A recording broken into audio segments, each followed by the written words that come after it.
Hello అందరికీ, ఈరోజు మీకు బ్రెడ్తో వెరైటీ శాండ్విచ్ అయితే చూపిస్తాను. టేస్ట్ అయితే చాలా బాగుంటుంది. మీరు పిల్లలు చేసి పెట్టండి, మళ్ళీ మళ్ళీ ఇలాగే చేయమంటారు. మనం 4 బ్రెడ్లు తీసుకున్నామంటే దానికి 2 ఎగ్స్ అయితే కావాలి. 2 గుడ్లు వేసుకుని దాంట్లో తగినంత ఒక 4 స్పూన్స్ పంచదార వేసుకుని బాగా బీట్ చేయాలి. ఎలా అంటే మొత్తం ఎగ్ దాంట్లో పంచదార అంతా బీట్ అయిపోవాలి. తర్వాత బ్రెడ్ని తీసుకుని దాంట్లో ఫుల్గా డిప్ చేయాలి. డిప్ చేసిన తర్వాత ఒక పాన్ మీద నెయ్యి రాసి తర్వాత ఈ బ్రెడ్ని దాంట్లో మనం డిప్ చేసిన బేటర్లో ముంచి దాని మీద దోరగా కాల్చుకోవాలి. సిమ్లో పెట్టి కాల్చుకోవాలి, హైలో మాత్రం పెట్టకండి. సిమ్లో పెట్టుకుని దగ్గరుండి కాల్చుకోవాలి. అంటే ఎంతో టేస్టీ శాండ్విచ్ రెడీ అండి. చాలా అంటే చాలా టేస్టీగా ఉంటుంది. ఒకసారి మీరు మళ్ళీ ఒకసారి ట్రై చేయండి, మళ్ళీ మళ్ళీ ఇలాగే చేసుకుని తింటారు. అంత బాగుంటుంది.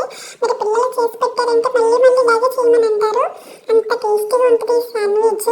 నీటితోటే కాల్చుకోవాలండి, ఆయిల్తో మాత్రం కాల్చుకోకూడదు.